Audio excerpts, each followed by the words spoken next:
নমস্কার, বাংলা সেরা গল্পে সবাইকে জানাই স্বাগত।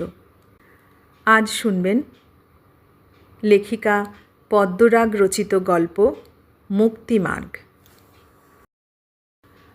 মুক্তি চায় সকলে, কেউ পায় কেউ পায় না, কেউ বৃথা খুঁজে মরে, কেউ মুক্তির মানে বুঝতে চায় না। ঊনবিংশ শতাব্দীর কলকাতার এক ঐতিহ্যসম্পন্ন পরিবারের ৩ প্রজন্মের ৩ নারীর জীবন পদক্ষেপ নিয়ে কাহিনী মুক্তিমার্গ। এটি সেই সময়কার প্রেক্ষাপট নির্ভর কাহিনী যখন বাংলায় ভক্তিবাদ যুগের সূচনা হয়।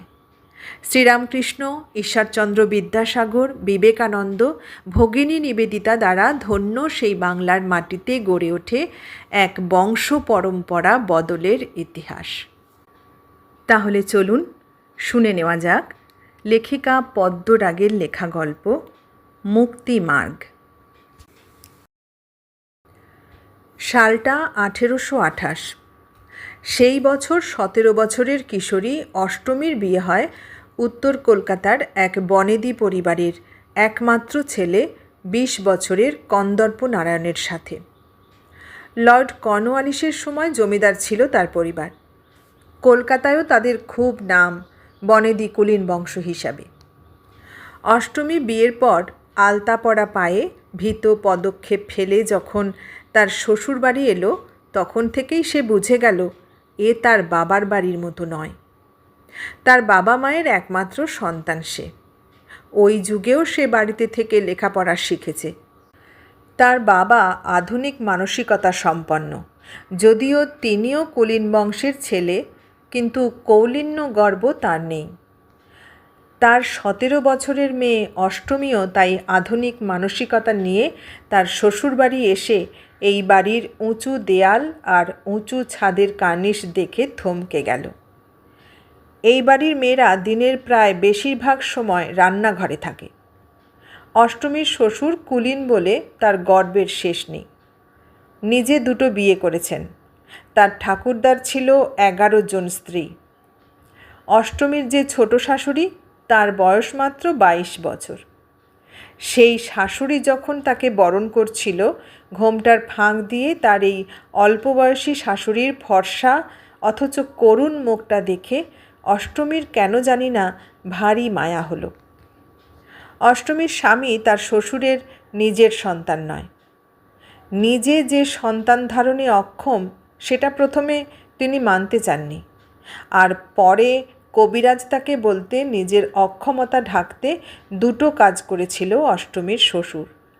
প্রথমেই কবিরাজকে মোটা টাকা দিয়ে বিদায় করে দিয়ে তার 2 স্ত্রীর ওপরে দোষ চাপালেন তিনি যে তারা সন্তান জন্ম দিতে পারেনি। তারপর নিজের অঢেল সম্পত্তি কে দেখবে সেই ভেবে একটি ছেলেকে দত্তক নিলেন তিনি। এই ছেলেটি অষ্টমীর স্বামী কন্দর্প নারায়ণ। অষ্টমীর শ্বশুরের নাম দর্পনারায়ণ। যেমন নাম তেমন দর্প আর ক্ষমতার প্রদর্শন। তার ভয়ে তার 2 স্ত্রী রান্নাঘরে বসে কাঁপে যেন। সকালে ঘুম থেকে উঠেই তার ফরমায়েশ শুরু হয়ে যায়, যা তার 2 স্ত্রী পালন করে। প্রতিদিন 7 পদ দিয়ে ভাত খান তিনি, তার মধ্যে অন্তত 4 পদ মাছ থাকতেই হবে।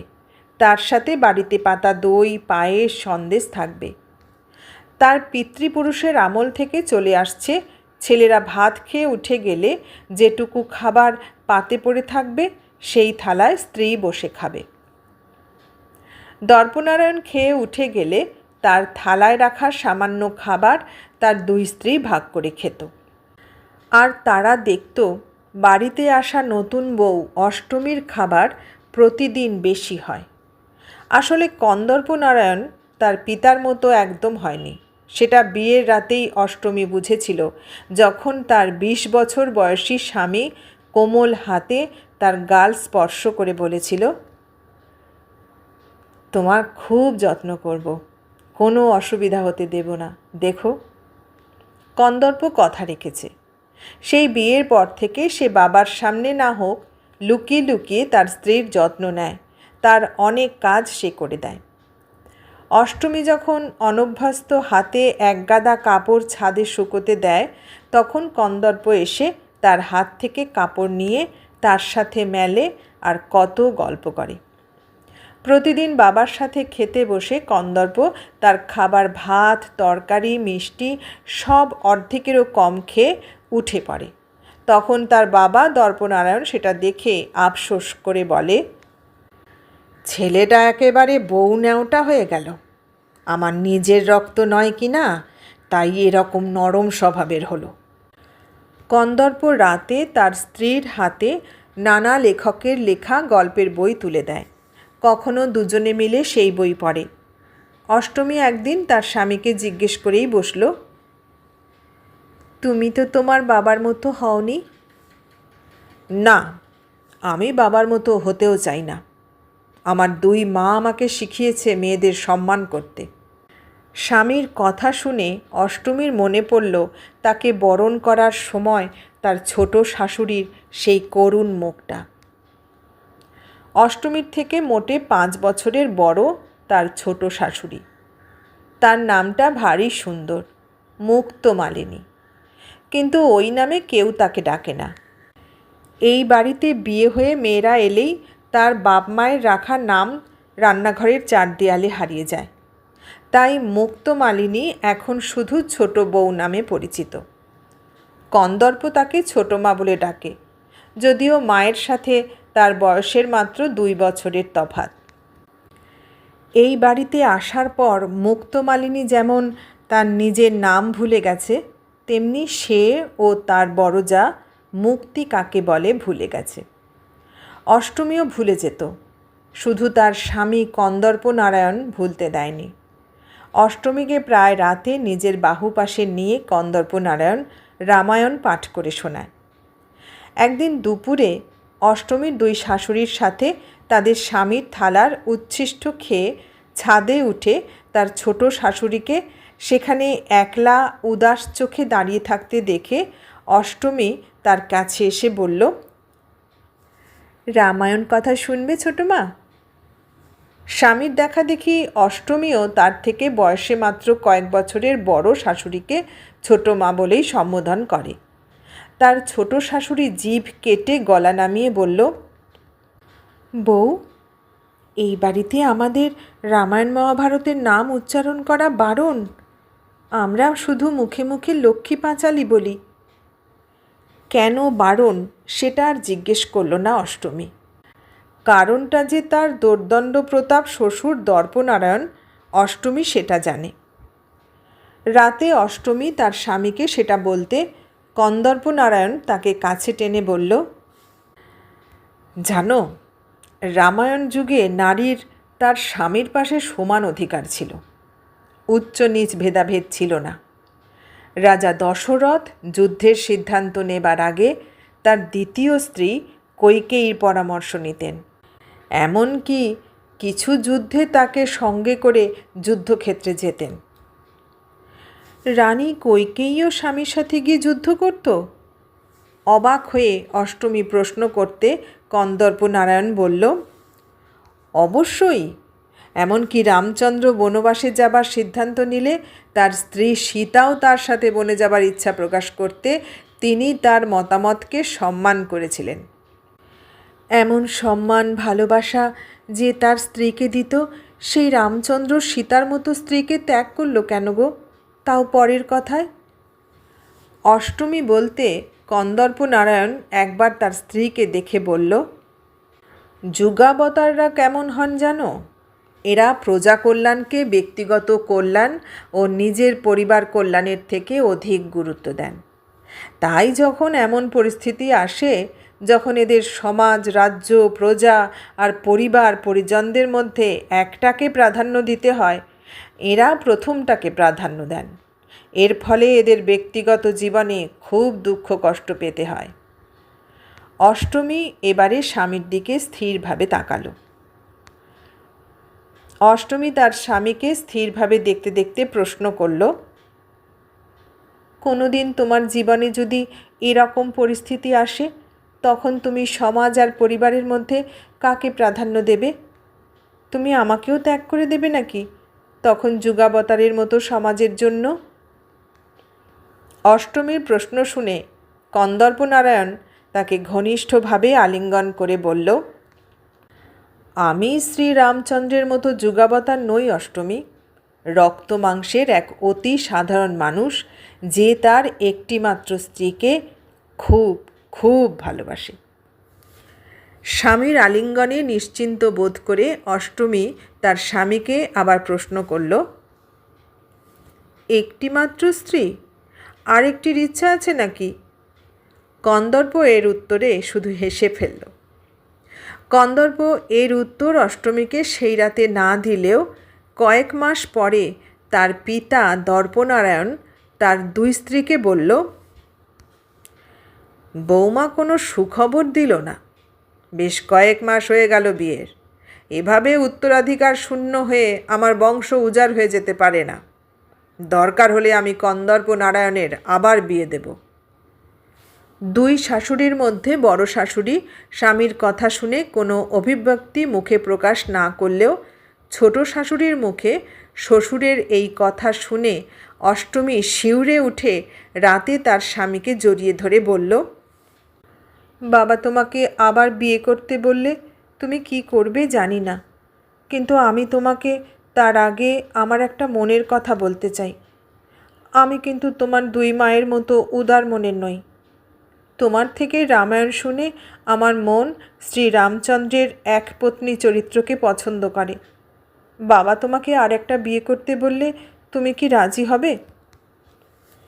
কন্দর্প নারায়ণ বেশ গম্ভীর মুখে তার স্ত্রী অষ্টমীকে বলল, আমি আগেই তোমাকে বলেছি আমি রক্ত মাংসের সাধারণ মানুষ, যুগাবতার নই। এই কথার মানে তুমি রাজি হবে? আবার ভিতর থেকে শিউরে উঠে অষ্টমী তার স্বামীকে প্রশ্ন করতে কন্দর্প নারায়ণ নীরব হয়ে গেল। অষ্টমী অপেক্ষা করতে লাগলো আর ভয় পেতে লাগলো, এই বুঝি তার শ্বশুর তার স্বামীকে ডেকে দ্বিতীয় বিয়ের কথা বলে। অষ্টমীর এই আশঙ্কা কন্দর্প নারায়ণের চোখে পড়ল। সে লক্ষ্য করল অষ্টমী কেমন যেন কৃশ হয়ে যাচ্ছে। তার সাথে বেশি কথা বলে না, বুঝি অভিমানও হয়েছে। কন্দর্প এক রাতে তার পিতার আহার শেষে তার ঘরে গিয়ে সরাসরি তাকে জানিয়ে দিল সে দ্বিতীয় বিবাহে ইচ্ছুক নয়। দর্পনারায়ণ রেগে কারণ জানতে চাইলে কন্দর্প নারায়ণ বলল, তাদের যদি সন্তান না হয় তাহলে দত্তক সন্তান গ্রহণ করবে। কন্দর্প নারায়ণকে তার পিতা এবারে বলল, হয়তো বৌমার কোনো ত্রুটি আছে, আরেকটি বিবাহ করলে দ্বিতীয় স্ত্রী সন্তান ধারণ করতে পারে। কন্দর্প নারায়ণ দৃঢ় স্বরে তার পিতাকে বলল, আমি আমার স্ত্রীকে ভালো করে জানি, তার মধ্যে কোনো রকম ত্রুটি নেই। তাহলে কি তোমার মধ্যে? বলে দর্পনারায়ণ সন্দেহজনক দৃষ্টিতে তার দত্তক পুত্রকে দেখতে লাগল। কন্দর্প নারায়ণ আর উত্তর না দিয়ে তার পিতার ঘর থেকে চলে গেল। যার যেরূপ মানসিকতা সে সেইরূপ ভাববে। কন্দর্প নারায়ণ জানে তার পিতাকে অধিক কিছু বুঝিয়ে লাভ নেই। তার পিতা নিজে যেমন সন্তান ধারণে অক্ষম সেরকম তাকেও ভেবেছে, কিন্তু দর্পনারায়ণকে এটা কন্দর্প নারায়ণ বোঝাতে পারবে না। সে চায় না এত কম বয়সে তার স্ত্রী অষ্টমী মাতৃত্ব গ্রহণ করুক, বিশেষত তার শরীর পূর্ণ গঠনের আগে। যদিও এটা কন্দর্প নারায়ণ যেই সময়ে ভাবছে সেই সময়ে ঋতুমতী হলেই নারী মাতৃত্ব অর্জনের অধিকারী হতো। তাই কন্দর্প নারায়ণের বিচার ভাবনা তার পিতা কেন অন্য কেউ বুঝতে পারবে না। কন্দর্প নারায়ণ যেই ভেবেই তার স্ত্রীর বিলম্বে মাতৃত্ব গ্রহণের সিদ্ধান্ত নিক, সে যে দ্বিতীয় বিবাহ করবে না বলে তার পিতাকে জানিয়ে এসেছে, এটা জানতে পেরে তার স্ত্রী অষ্টমী খুশি। তার এই কদিন ধরে জমানো ভয়, আশঙ্কা, অভিমান দূর হয়ে গেল। তার ছোট শাশুড়ি বলল, বড় ভালো ভাগ্য তোমার বউ। ছোট শাশুড়ির চোখে যেন এক চাপা বিষাদ দেখতে পেল অষ্টমী। অষ্টমী তার ছোট শাশুড়ির সাথে সম্মত। তাই সে স্বামীর প্রতি কৃতজ্ঞতা প্রকাশ করতে কন্দর্পনারায়ণ তাকে বলল, আমি তোমাকে আগেই বলেছি আমি যুগাবতার নই, রক্তমাংসের সাধারণ মানুষ। তবে রামচন্দ্র আমার আদর্শ, তার মতো আদর্শ মতামত পোষণ করার চেষ্টা করি মাত্র। স্বামীর কথা শুনে অষ্টমীর তার ছোট শাশুড়ির কথা মনে পড়ে গেল। সত্যি তার ভাগ্য বড় ভালো, কারণ শুধু তার স্বামী নয়, তার দুই শাশুড়িও বড় ভালো। অষ্টমীর দুই শাশুড়ি তাকে রান্নাঘরের এখনও কোনো দায়িত্ব দেয়নি। তাতে যদিও দর্পনারায়ণ আরও রেগে গেছে তার দুই স্ত্রীর ওপরে, কিন্তু তার শরীর ভালো নেই, তাই আগের মতো আর তেমন রাগ তেজ দেখাতে পারে না। বয়সের ভারে জর্জরিত ও অসুস্থ দর্পনারায়ণ একসময় চোখ বুজল। তার মৃত্যু সংবাদ শুনে অষ্টমী ভয়ে ভয়ে তার স্বামীর কাছে এসে বলল, বড় মা আর ছোটো মা কি সতী হবে নাকি? কান্না ভেজা চোখে উত্তরহীন দৃষ্টিতে কন্দর্পনারায়ণ তার স্ত্রীর দিকে তাকালো। অষ্টমী ভয়ে আঁতকে উঠে তার স্বামীকে বলল, না না, এ হতে পারে না, তুমি বাধা দাও। আমার কিছু করার নেই। আমি তোমাকে আগেও বলেছি, আমি সাধারণ মানুষ, যে সমাজ ব্যবস্থার বিরুদ্ধাচারণ করতে অক্ষম। স্বয়ং রামচন্দ্র যেই সমাজ ব্যবস্থাকে উপেক্ষা করতে পারেননি, আমি কি করে প্রতিবাদ করি? আমাকে ক্ষমা করো অষ্টমী। এবারে কন্দর্পনারায়ণ উত্তর দিল কান্না ভেজা গলায়। ওদিকে বাড়ি আত্মীয় স্বজনে ভরে গেছে। তারা যত না দর্পনারায়ণকে শেষবার দেখতে এসেছে, তার থেকেও বেশি তাদের কৌতূহল সতীদাহ দেখবে বলে। এই বাড়ির দুই বউ একসাথে সতী হবে। যদিও ইংরেজ সরকার আইন করেছে সতী একমাত্র সেই হবে যেই স্ত্রীর ইচ্ছা আছে, ইচ্ছার বিরুদ্ধে কাউকে সতী করা যাবে না, কিন্তু সেই আইন কে মানে? ওদিকে দর্পনারায়ণের দুই স্ত্রী কেমন যেন বোবার মতো হয়ে গেছে। অষ্টমী তাদের পাশে এসে বসতে মুক্তমালিনী তার হাত ধরে ভীতস্বরে বলল, ও বউ, ওরা কি আমাদের মেরে ফেলবে? আমার যে আগুনে বড় ভয়, ওই জন্যে আমি উনানের সামনে কম যেতাম, কাটা বাটা বেশি করতাম। দিদি রান্না করত। আমি জ্বলে মরতে পারবো না বউ। অষ্টমী কাঁদতে শুরু করল। অষ্টমীও যে তার স্বামীর মতো অসহায়। একটু পরে বাড়ির উঠোনে ঢাক ঢোল বাজার শব্দ হয়ে আবার থেমে গেল। অষ্টমীকে মুক্তমালিনী বলল, ঘরে দম আটকে আসছে বউ, একটু ছাদে খোলা হাওয়ায় হেঁটে আসি। অষ্টমীর দুই শাশুড়ি তখনও সাদা শাড়ি পরেনি। তাদের কপালের সিঁদুর কপালে লেপ্টে আছে, হাতে শাঁখা পলা পরা আছে। সেই অবস্থায় তার ছোট শাশুড়ি কোনো রকমে টলতে টলতে উঠে ছাদে গেল। অষ্টমী তার বড় শাশুড়িকে ঘরে রেখে উঠানে এসে দেখল তার স্বামী কন্দর্পনারায়ণ ঢাকঢোল বাজাতে যারা এসেছিল তাদের পাঠিয়ে দিয়ে বাকি আত্মীয় স্বজনদের বলছে, সরকার থেকে বলেছে কারোর অনিচ্ছায় সতী করা যাবে না। আমি আগে বড় মা আর ছোটো মায়ের সাথে কথা বলবো, তারা যদি রাজি না হয় তাহলে কি সতী হবে না তারা? ছি ছি, তোমার নিজের বাবা হলে এটা করতে পারতে? নরকবাস হবে যে। অষ্টমী বুঝতে পারল তার রক্ত মাংসের সাধারণ মানুষ স্বামী শেষ চেষ্টা করছে সমাজকে বুঝিয়ে যদি তার দুই মায়ের প্রাণ রক্ষা করা যায়। কিন্তু তাতে কোনো ফল হলো না। আত্মীয়রা যেন রে রে করে কন্দর্পনারায়ণের দিকে তেড়ে এলো। কন্দর্পনারায়ণ তাদের কিছু বলতে যাচ্ছিল, হঠাৎ অষ্টমী পিছনের দরজা দিয়ে একটা শব্দ পেয়ে সেদিকে গিয়ে দেখল দরজার সামনে তার ছোট শাশুড়ি মুক্তমালিনীর পায়ের মল, হাতের শাখা পলা, চুড়ি বিছা হাড় সব ফেলা। একটু পরেই সারা বাড়িতে ঢিঢি পড়ে গেল। দর্পনারায়ণের ছোট বউ সতী হবার ভয়ে পালিয়ে গেছে। একটু পরে আবার বাড়িতে শোরগোল পড়ে গেল। দর্পনারায়ণের বড় বউ ছোট বউয়ের পালিয়ে যাবার সংবাদ শুনে একবার রান্নাঘরে গেছিল জল খেতে। জল খেয়ে এসে সেই যে সে শরীর কেমন লাগছে বলে শুয়েছে, আর ওঠেনি। তাকে তুলতে গিয়ে বাড়ির আত্মীয় বউরা দেখে তার মুখে ফেনা, কপালে ঘাম। কবিরাজ ডাকতে সে এসে দেখে বলল, কড়া করে আফিম খেয়েছে যে। দর্পনারায়ণ শেষের কদিন বাতের ব্যথায় ঘুমাতে পারত না বলে কবিরাজ তাকে রাতে শোবার আগে দুধের সাথে একটু আফিম খেতে দিয়েছিলেন। দর্পনারায়ণের প্রথমা স্ত্রী সেই আফিম মুখে ঢেলে দিয়ে নিজেকে চিরশান্তি দিয়েছে, তবুও সতী হতে চায়নি। সে ছোট বউ মুক্তমালিনীর মতো এই পরিবারের সংস্কারের বেড়াজাল ঠেলে পালিয়ে যেতে পারেনি। তাই সে নিজেই নিজের মুক্তির পথ করে নিয়েছে।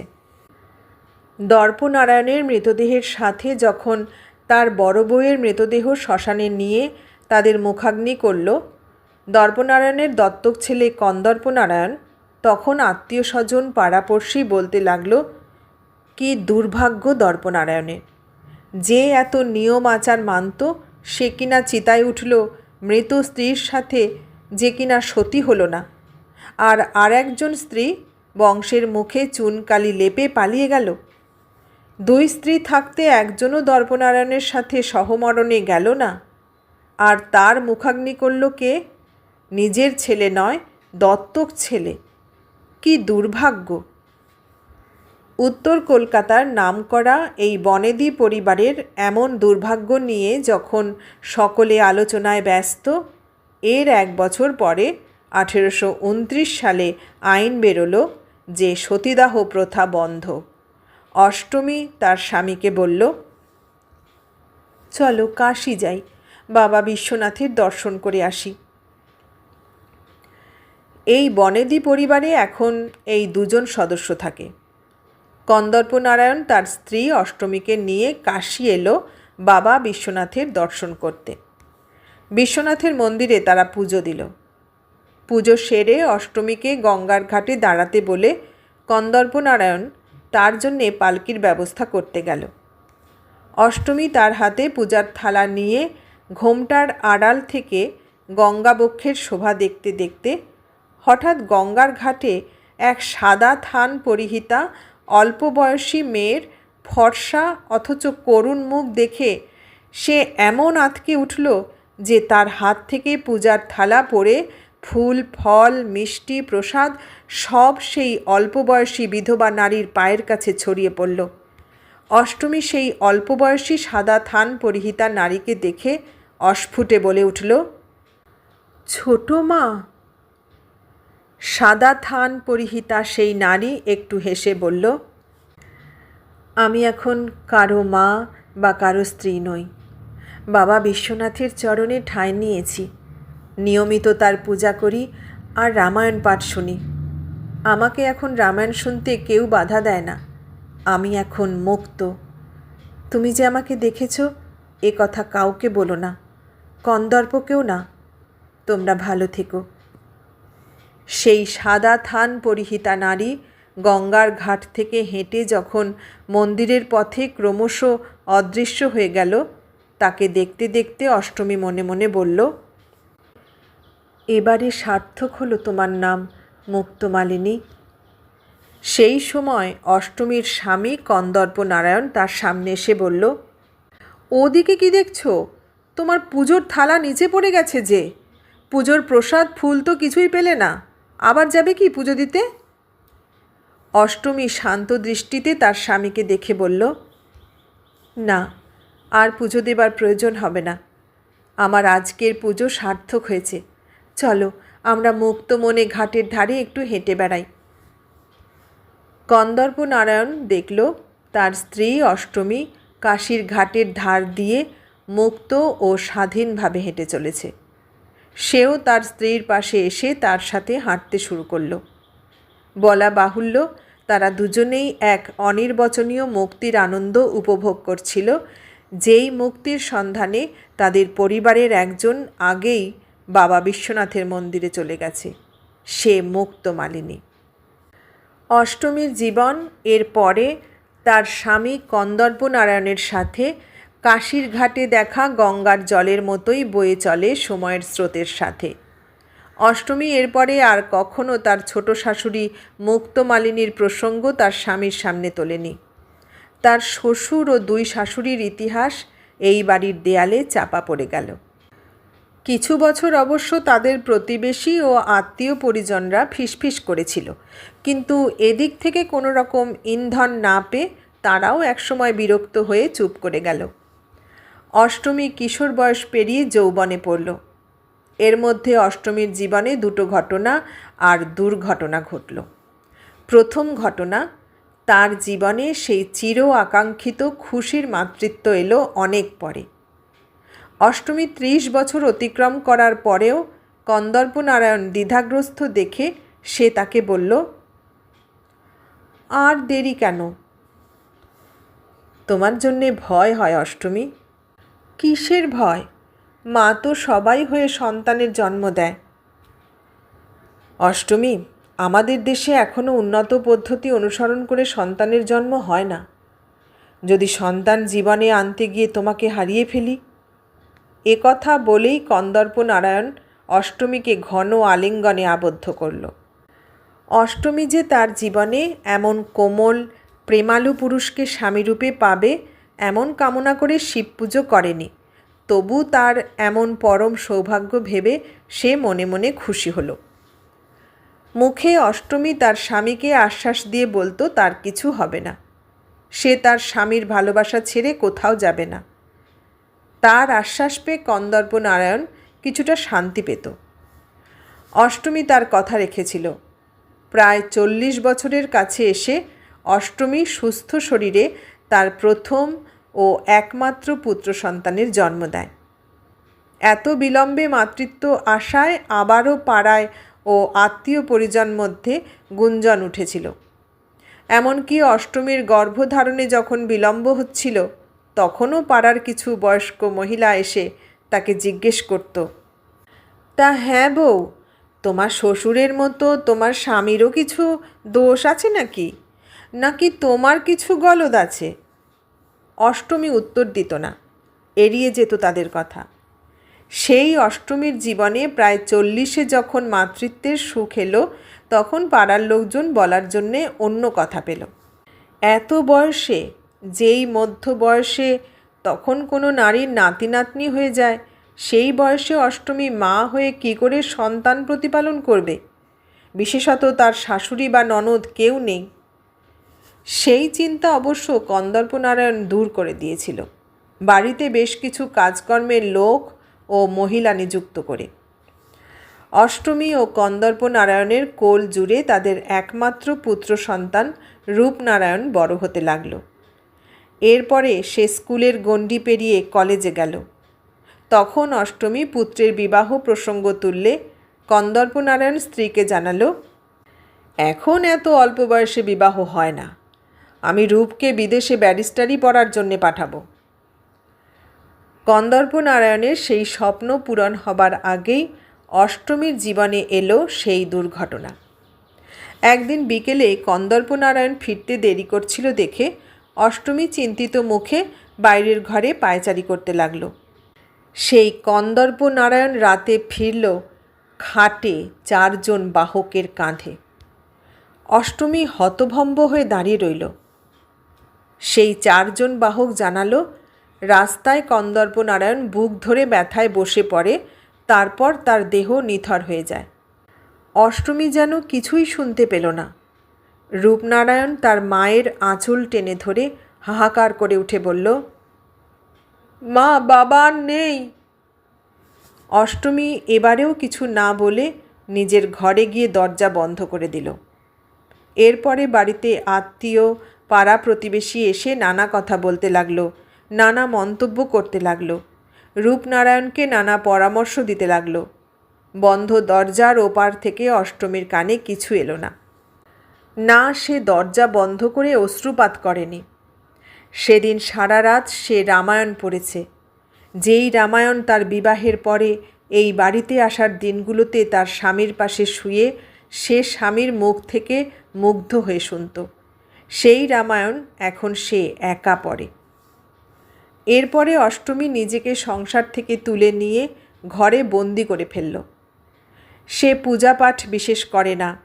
সে গৃহবন্দী হয়ে নিজের মুক্তি খুঁজে নিল বইয়ের পৃষ্ঠায়।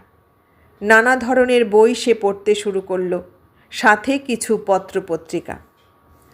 তার ছেলে রূপনারায়ণ কলেজের পড়া ইতিমধ্যে শেষ করে বাবার কাজে হাত দিল।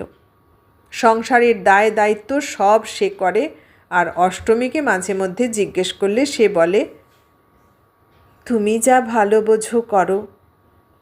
অষ্টমী যেন সংসার করতেই ভুলে গেছে। সে এমন নির্লিপ্ত নিষ্পৃহ থাকে সংসারে। এর মধ্যে অষ্টমী দুবার কাশী গেছে ছেলে রূপনারায়ণের সাথে। কাশীর ঘাটে এসে তার দু চোখ বারবার খুঁজেছে একজনকে। না, তাকে আর দেখতে পায়নি। হয়তো মুক্তমালিনী তার জীবন থেকেই মুক্তি পেয়ে অনন্তধামে চলে গেছে তার স্বামী কন্দর্প নারায়ণের মতো। সংসার বিষয় আশয় থেকে অষ্টমী মন তুলে নিয়েছিল বলে সে খেয়াল করেনি তার ছেলে রূপনারায়ণ সেই বিষয় সম্পত্তির দায়িত্বভার পেয়ে তার ঠিকমতো দেখাশোনা করলেও ক্রমে তার ব্যবহারে এক প্রচ্ছন্ন উদ্ধত ও অহংকার ভাব বৃদ্ধি পেল।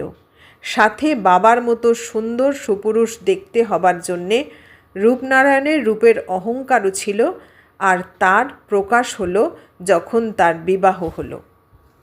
তার বিবাহের সম্বন্ধ ঘটক মারফত হয়। অষ্টমী এখানেও নিজের কোনো মতামতকে প্রাধান্য না দিয়ে ছেলের ইচ্ছা মেনে তার বিবাহ দিলেন।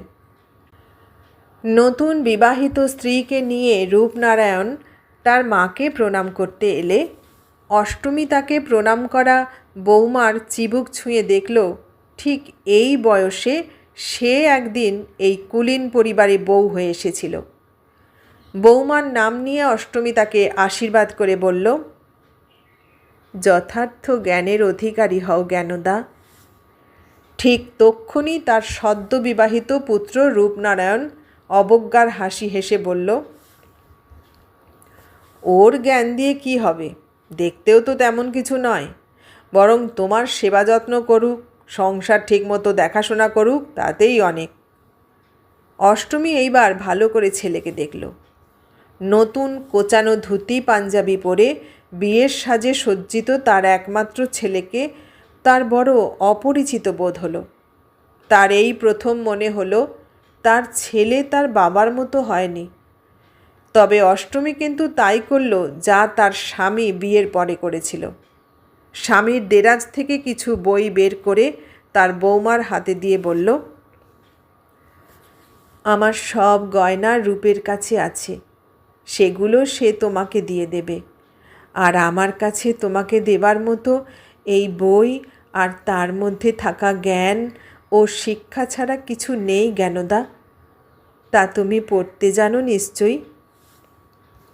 তার বৌমা জ্ঞানদা ভয়ে ভয়ে মাথা নিচু করে মাথা নেড়ে অস্ফুটে হ্যাঁ বলল। অষ্টমী বইগুলো তার হাতে দিল। জ্ঞানদা বইগুলো সেদিন শাশুড়ির থেকে পেয়ে সেই যে তার ঘরের দেরাজে বন্ধ করে রাখল, তা তারপর বন্ধ অবস্থায় পড়ে রইল। অষ্টমীর এই পুত্রবধূর নাম জ্ঞানদা হলেও তার মধ্যে জ্ঞানের আধিক্য কম হয়ে ভয় আর লজ্জার আধিক্য বেশি ছিল। অষ্টমীরও অবশ্য বিয়ের পরপর এরকম আচরণ ছিল, যা কাটাতে তাকে তার স্বামী কন্দর্প নারায়ণ সাহায্য করেছিল। কিন্তু তার বৌমা জ্ঞানদার ক্ষেত্রে তার স্বামী রূপনারায়ণ স্ত্রীর মধ্যে আরও ভয় আর লজ্জার সংস্কার বৃদ্ধি করল তার কঠিন কর্কশ ব্যবহার আর কড়া শাসন দ্বারা। জ্ঞানদা তার স্বামীর কড়া শাসনের ভয়ে কাঁটা হয়ে থাকত। একটু কিছু ভুল হলেই রূপনারায়ণ এমন কটু কথা বলতো তার স্ত্রীকে যে জ্ঞানদা সেই দুর্ব্যবহারে মনে মনে আহত হয়ে স্বামীর থেকে আরও দূরে সরে যেতে লাগল।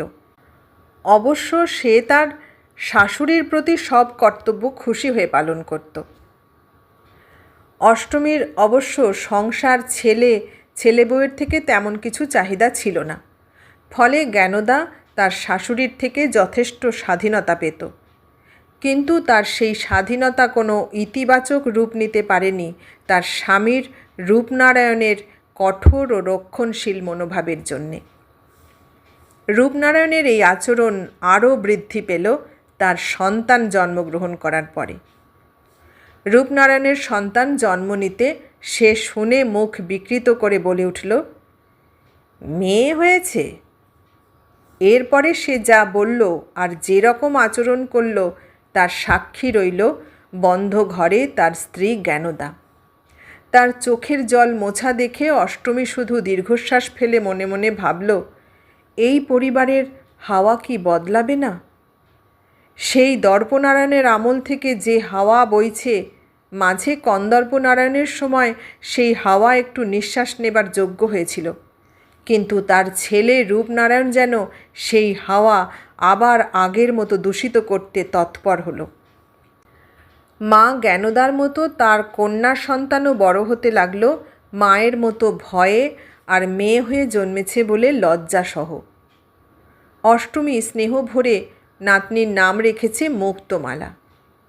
যেই নাম শুনে কন্যার বাবা আবার মুখ বিকৃত করে মন্তব্য করেছিল, আবার এই নামটা কেন, যে বংশের মুখ কালো করে চলে গেল।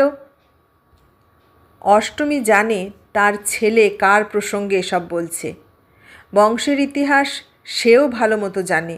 যেমন দর্পনারায়ণের নাতি বলে রূপনারায়ণ গর্ববোধ করে, তেমন তার ছোট ঠাকুমার নামের সাথে মিল রেখে তার মেয়ের নাম তার মা রেখেছে বলে সে অসন্তুষ্ট হলো, কিন্তু মায়ের সামনে প্রতিবাদ করতে পারল না।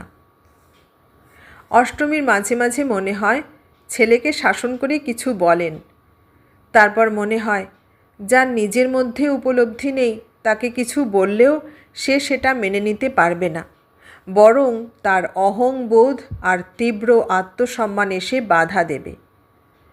অষ্টমী ছেলেকে শাসন করার কথা ভুলে নাতনিকে কোলে নিয়ে নানা বই পড়াতে শুরু করল। মুক্তমালা বড় হতে লাগলো তার ঠাকুমার মতো নানা বই পড়ে। যদিও তাকে বই হাতে দেখলে তার বাবা বকে, তাই মুক্তমালা তার বাবার সামনে বই লুকিয়ে রাখে, কিন্তু ঠাকুমার কাছে সে অবাধে নানা বই পড়ে।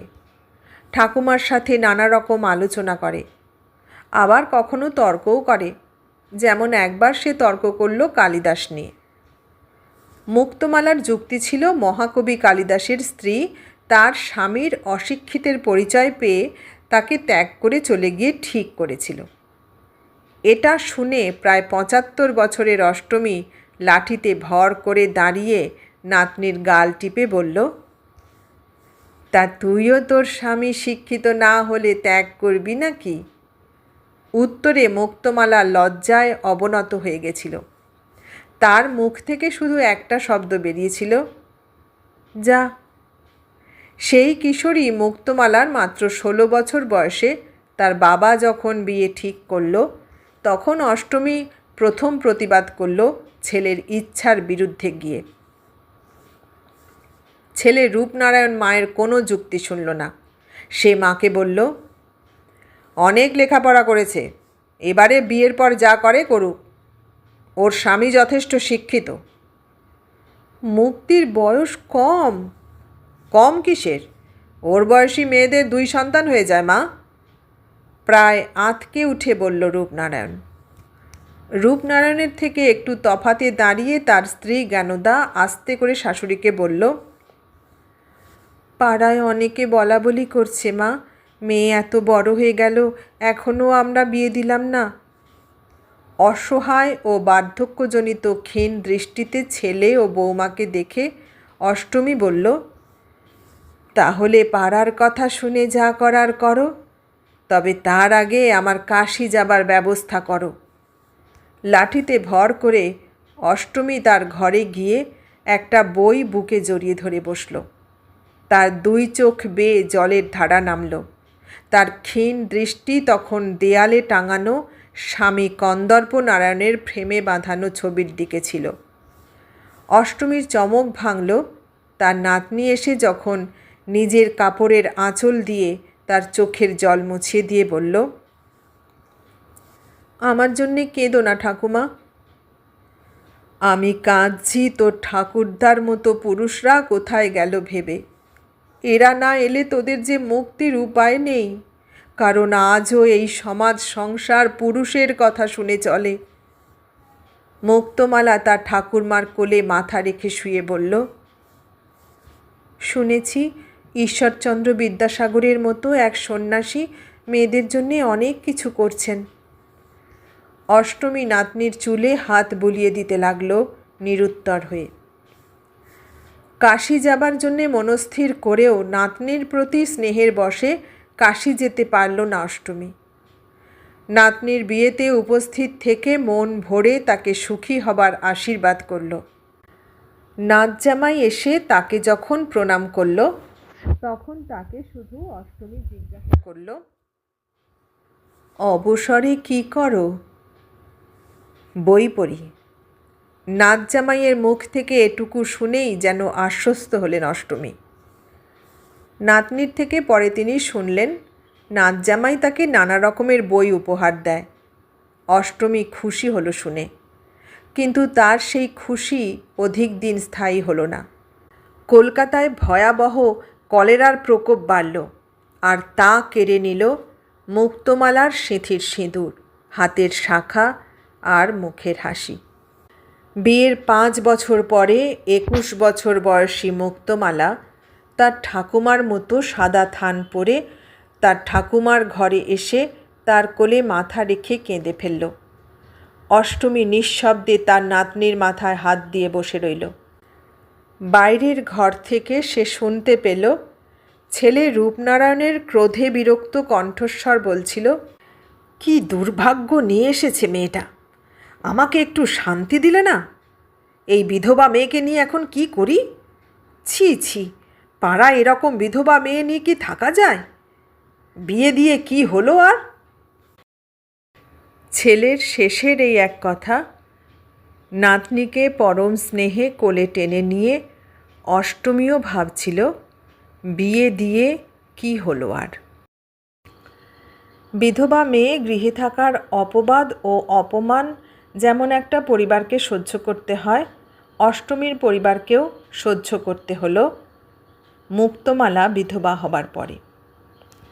কিন্তু তার পিতা রূপনারায়ণের এমন মরমে পোষল সেই শরম সে তার কন্যাকে সহ্য করতে পারত না। অত্যন্ত কটু বাক্য শোনাতে লাগল রূপনারায়ণ মুক্তমালাকে।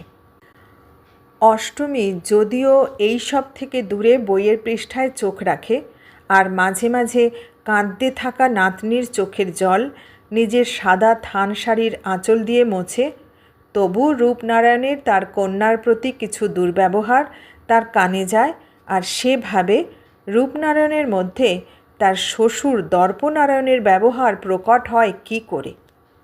সে তো তার আর কন্দর্পনারায়ণের সন্তান। কন্দর্পনারায়ণ দর্পনারায়ণের দত্তক সন্তান। কন্দর্পনারায়ণের ব্যবহার বা স্বভাব রূপনারায়ণের মধ্যে একদম নেই। তাহলে কি পারিবারিক ঐতিহ্য এত প্রবল যা রক্তের সম্পর্ককেও ছাপিয়ে যায়? উত্তর জানে না অষ্টমী। যে উত্তর দিতে সাহায্য করতে পারত অষ্টমীকে, তার সেই স্বামী আজ তার পাশে নেই। আসলে এই সংসার চক্রের চাকা একটা নির্দিষ্ট গতিতে নির্দিষ্ট দিকে চলে। তার ব্যতিক্রম হলেই সংসার আর সমাজ আঙুল তুলে ভুল বলে দেয়। ঠিক ভুলের বিচার ক্ষমতা বড় কম এই সংসারের মানুষগুলোর, যেমন তাদের মধ্যে প্রকৃত শিক্ষা বা জ্ঞানের বড় অভাব। খাতায় কলমে তো অষ্টমীর সন্তান রূপনারায়ণও বেশ শিক্ষিত, কিন্তু অষ্টমী মাঝে মাঝে তার বৌমা জ্ঞানদার কাছে শোনে আজকাল তার স্বামী এক যুবা সন্ন্যাসীর বড় নিন্দা করে। সেই সন্ন্যাসী নাকি এক বড় পরিবারের সন্তান হয়ে সব ছেড়ে সন্ন্যাস নিয়ে সংসারের ছেলেদের বলছে সংসার ছেড়ে সন্ন্যাস নিয়ে দেশের কাজ করতে, মানব সেবা করতে। রূপনারায়ণ এই সন্ন্যাসীর নাম শুনলেই রেগে জ্বলে উঠে বলে, সন্ন্যাসী হয়ে উনি দেশ আর সমাজ উদ্ধার করবেন, যত সব। অষ্টমী বৌমার মুখ থেকে শুনে বলে, স্বামী বিবেকানন্দের কথা বলছে কি রূপ, যার নাম আগে নরেন্দ্রনাথ ছিল? সাথে সাথে তার বৌমা জ্ঞানদা গলার স্বর নিচু করে বলে, আস্তে বলুন মা, আপনার ছেলে ও নাম একদম শুনতে পারেন না। তিনি নাকি এখন আবার বিদেশ থেকে কি একটা ধর্ম সম্মেলন জিতে এসেছেন। তার সাথে এসেছে এক বিদেশি মেয়ে। সে নাকি এখানে মেয়েদের স্কুল খুলবে। অষ্টমী এমনিতে বাইরের জগতের খোঁজ খবর খুব কম রাখে। এমনকি সে কাশী ছাড়া আর কোনো মন্দিরে যায় না। সে শুনেছে দক্ষিণেশ্বর মন্দির নাকি বড় সুন্দর। এক বিধবা মহিলা রাসমণি দেবী এই মন্দির স্থাপনা করেন। তার স্বামী কন্দর্প নারায়ণ বেঁচে থাকতেই একদিন তাকে বলেছিল, দেখো অষ্টমী, মেয়েরা চাইলে কি না পারে। এক নারী মন্দির স্থাপন করে ফেলল। তার ছেলে রূপনারায়ণকে তার স্ত্রী জ্ঞানদা একদিন দক্ষিণেশ্বর মন্দির দর্শনে যাবার প্রসঙ্গে বলতে সে বলেছিল, এক অব্রাহ্মণ কৈবর্ত জাতির মেয়ের করা মন্দিরে একদম যাবে না। তার পূজারী আবার এক পাগল। পাগল নয়, উনি রামকৃষ্ণ পরমহংস। এই কথাটা বলার সাহস অবশ্য তার স্ত্রীর হয়নি। পাশের ঘর থেকে বেরিয়ে এসে অষ্টমী তার ছেলেকে কথাটা বলে বৌমা জ্ঞানদাকে বলে, তোমার যেতে ইচ্ছা হলে অবশ্যই যাবে বৌমা। রূপনারায়ণ যতই কঠোর হোক, তার মায়ের কথার উপর কথা বলা বা প্রতিবাদ করার সাহস তাহার ছিল না। কিন্তু তার স্ত্রী জ্ঞানদার আর সাহস হয়নি দ্বিতীয়বার স্বামীকে দক্ষিণেশ্বর মন্দির যাবার কথা বলার।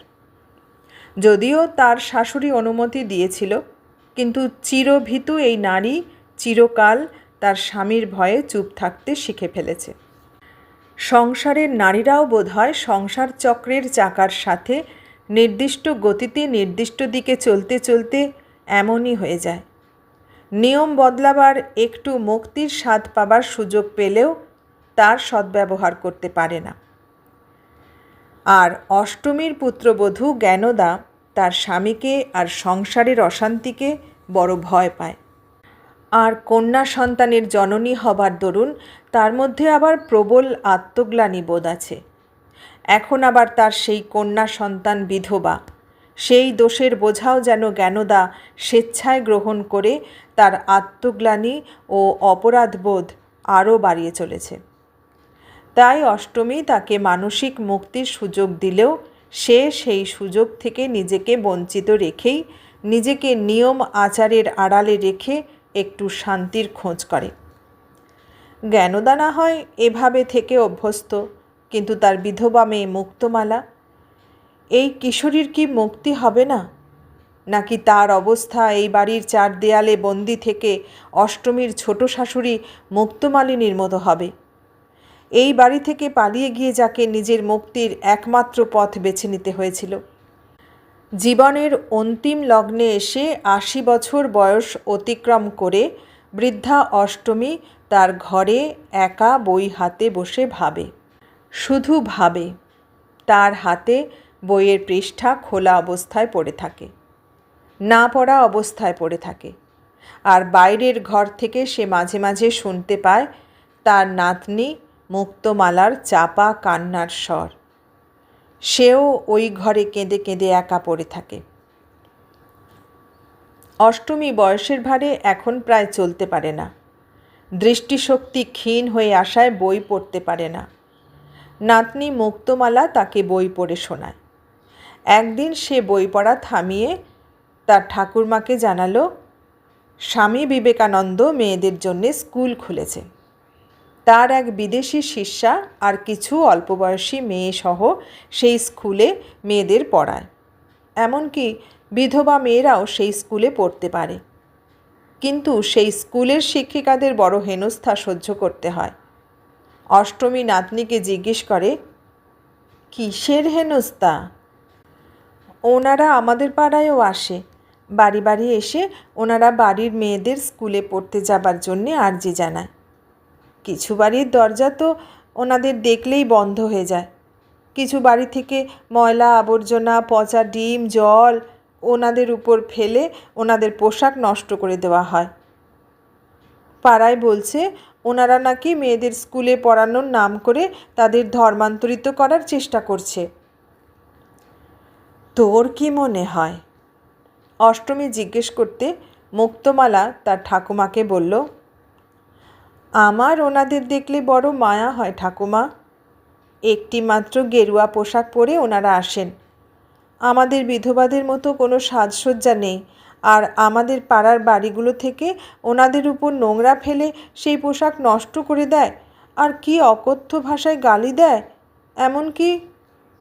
এমনকি বলে অষ্টমী নাতনিকে দেখতে মুক্তমালা মাথা নিচু করে গলা নামিয়ে বলল, এমনকি বাবাও ওদের গালি দেন।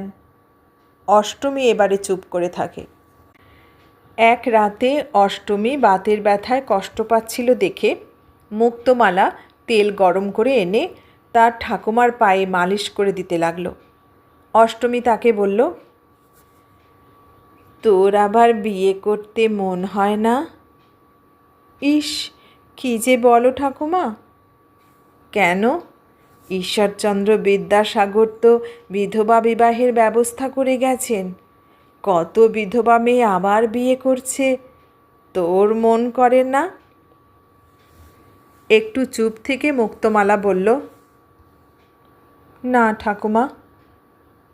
না কেন? তোর বাবার ভয়ে? না, বাবার ভয়ে নয়। স্বামী বলে একবার যাকে মেনেছি ওনাকে আমি সম্মান করি ঠাকুমা। সেই সম্মানের স্থানে আর কাউকে আনতে পারবো না। উনি যদি এত আগে চলে না যেতেন তাহলে আমরা দুজনে একটা মনের স্বাদ পূর্ণ করতাম। কী স্বাদ পূর্ণ করতিস?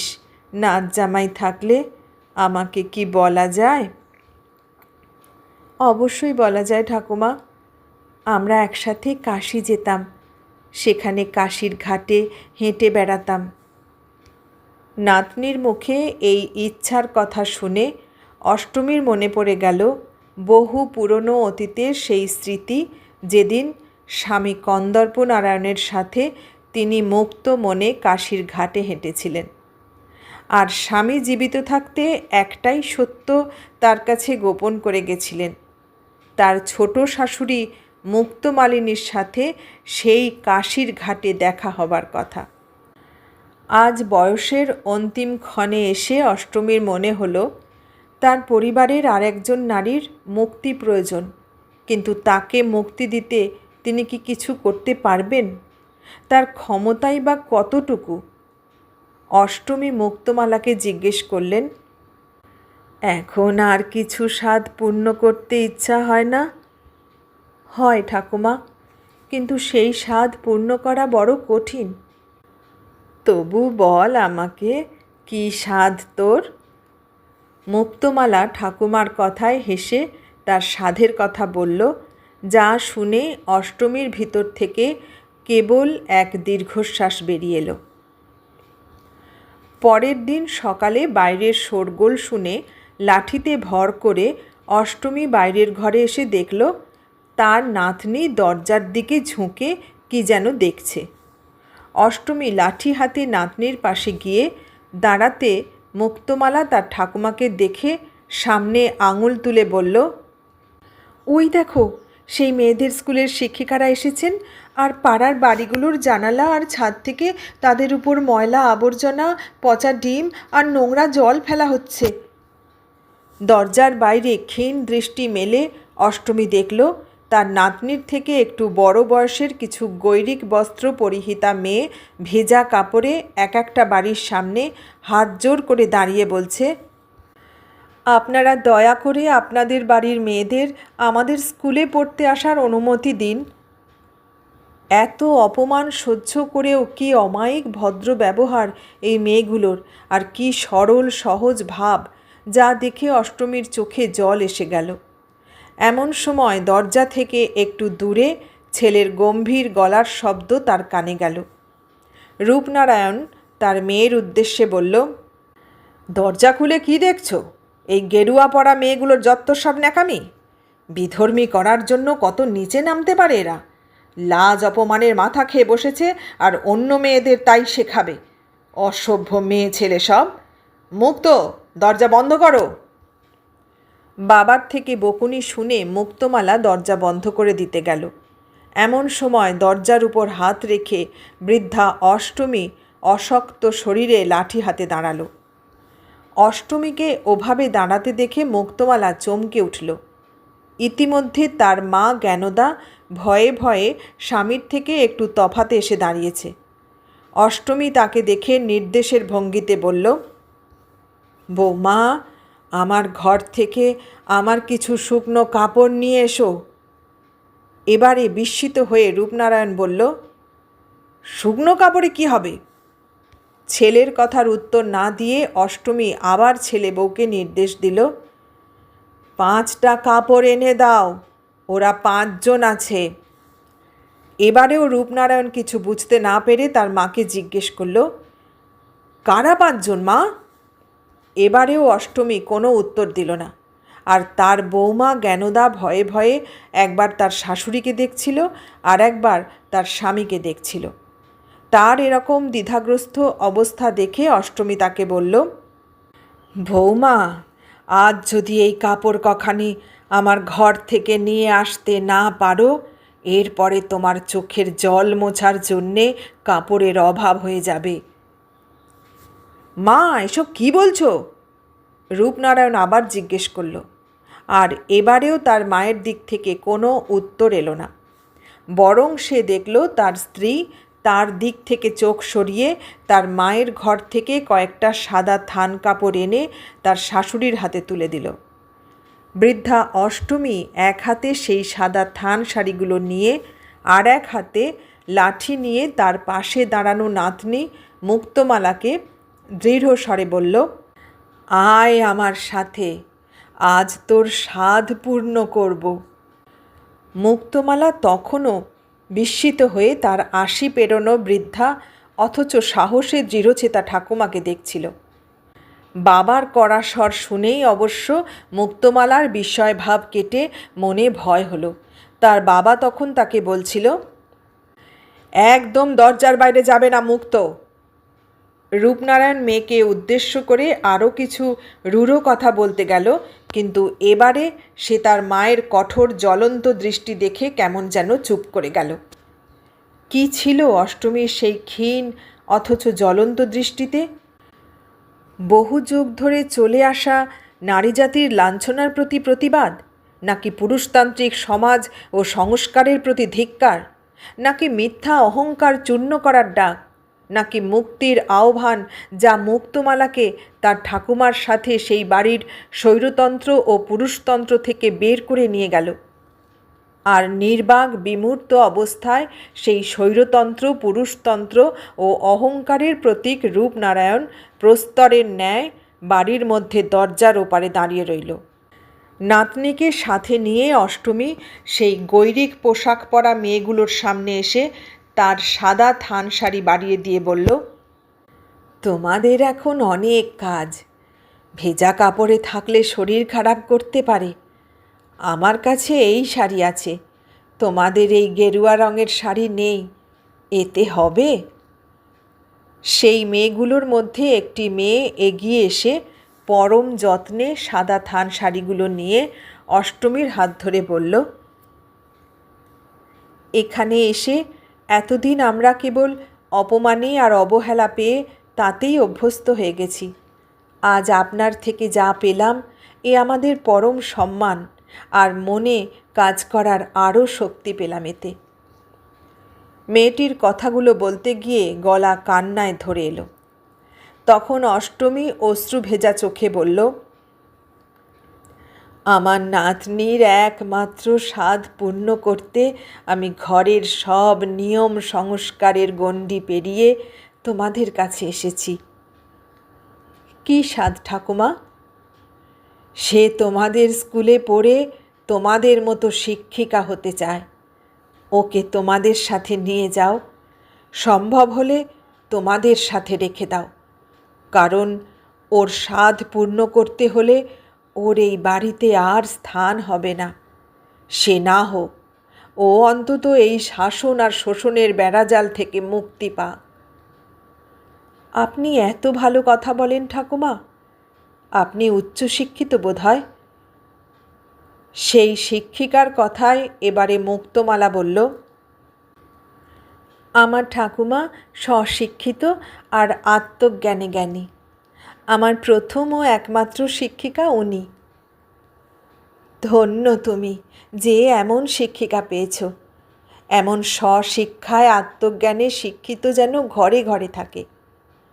তুমি আমাদের সাথে চলো, আমাদের স্কুলে পড়বে আর মাতৃভবনে থাকবে। তোমাদের স্কুলের নাম কি আর মাতৃভবন কি? অষ্টমী জিজ্ঞেস করতে আর একজন শিক্ষিকা বলল, আমাদের স্কুলের নাম নিবেদিতা বিদ্যালয়। স্বামী বিবেকানন্দ স্থাপন করেন এই স্কুল। তার শিষ্যা ভগিনী নিবেদিতা এই স্কুলের প্রধান শিক্ষিকা। আর মাতৃভবন হল স্বামী বিবেকানন্দের গুরুমাতা সারদা দেবীর নামে স্থাপিত আবাস ভবন, যেখানে সমাজের গরিব, দুস্থ, অসহায়, পরিবার পরিত্যক্ত মেয়েরা আশ্রয় পায়। গুরুমাতা মানে রামকৃষ্ণ পরমহংসদেবের স্ত্রীর নামে এই মাতৃভবন? হ্যাঁ ঠাকুমা। এবার নিশ্চিন্ত চিত্তে নাতনির মাথায় হাত রেখে অষ্টমী বলল, যা, তোর মন ভরে তোর স্বাদ পূর্ণ কর। ঠাকুমা বলে মুক্তমালা কেঁদে ফেলে অষ্টমীকে জড়িয়ে ধরল। নাতনিকে নিবেদিতা স্কুলের শিক্ষিকাদের কাছে দিয়ে লাঠিতে ভর দিয়ে অষ্টমী যখন দরজার কাছে এসে দাঁড়ালো, তখন সে জানে পাড়ার অন্য বাড়িগুলোর জানলা দরজার ফাঁক দিয়ে তার সাথে নিবেদিতা স্কুলের শিক্ষিকাদের কথোপকথন শুনে আর তার নাতনিকে তাদের সাথে যেতে দেখে সব কৌতূহলী চোখ ও মুখ সমালোচনায় মুখর হয়ে উঠেছে। এরা সেদিনও ছিল যেদিন তার দুই শাশুড়ি স্বামীর মৃতদেহের সাথে চিতায় ওঠার প্রস্তুতি নিচ্ছিল, আর এরা সেদিনও ছিল যেদিন তার স্বামীর মৃতদেহ এই বাড়িতে নিয়ে আসা হয়েছিল। সেদিন অবশ্য তাদের উপস্থিতি অষ্টমীকে আর বিচলিত করেনি, আজও করল না। সে জানে এরা সব সময় থাকবে। দরজার কাছে লাঠি হাতে এসে অষ্টমী ভিতরে ক্ষীণ দৃষ্টি দিয়ে দেখল তার ছেলে আর ছেলে বউ নীরব হয়ে দাঁড়িয়ে আছে। অষ্টমী ছেলেকে দেখে বলল, রূপ, তোকে বিধবা মেয়ের দায়িত্বের বোঝা থেকে মুক্তি দিলাম। রূপনারায়ণ এবারে মাথা নিচু করে মায়ের সামনে থেকে চলে গেল। জ্ঞানদা মুখে আঁচল দিয়ে ডুকরে কেঁদে উঠল। তখন অষ্টমী তাকে বলল, তুমিও আত্মগ্লানি আর অপরাধবোধ থেকে মুক্তি পেলে বৌমা। এবারে অষ্টমী দরজার বাইরে মুখ তুলে দেখল। তার ক্ষীণ দৃষ্টির সামনে থেকে কিছু গেরুয়া পোশাকের নারীর সাথে হাঁটতে হাঁটতে দূরে মিলিয়ে যাচ্ছিল আর এক নারী। অষ্টমী মনে মনে ভাবল, কে যায়? তার নাতনি মুক্তমালা নাকি তার ছোট শাশুড়ি মুক্তমালিনী? দুজনেই সাদা থান পরিহিত, যে দুজনেই মুক্তির খোঁজের পথিক, যেই মুক্তির পথে তাদের মতো আরও কত নারী তাদের মতো পথ হাঁটবে, আর অষ্টমীর মতো নারীরা তাদের মুক্তি মার্গের সহায়ক হবে। সমাজে যেখানে নারী মুক্তির মার্গে ঈশ্বরচন্দ্র বিদ্যাসাগর, স্বামী বিবেকানন্দ, ভগিনী নিবেদিতার মতো স্বনামধন্য ব্যক্তিত্বরা অশেষ অবদান রেখে গেছেন, তেমনি অষ্টমীর মতো কত অনামী ব্যক্তিত্বরা নীরবে সেই নারী মুক্তির পথে নারী মুক্তিকামীদের এগিয়ে দিয়ে নিজেরা ইতিহাসের পৃষ্ঠা থেকে দূরে থেকে গেছেন। লেখিকা পদ্মরাগ রচিত মুক্তিমার্গ গল্পটি শুনলেন। কেমন লাগলো? ভালো লাগলে লাইক, কমেন্ট, শেয়ার করবেন, আর নতুন বন্ধু হলে সাবস্ক্রাইব করার অনুরোধ রইল। সবাইকে অনেক ধন্যবাদ জানিয়ে আজ এখানে শেষ করলাম।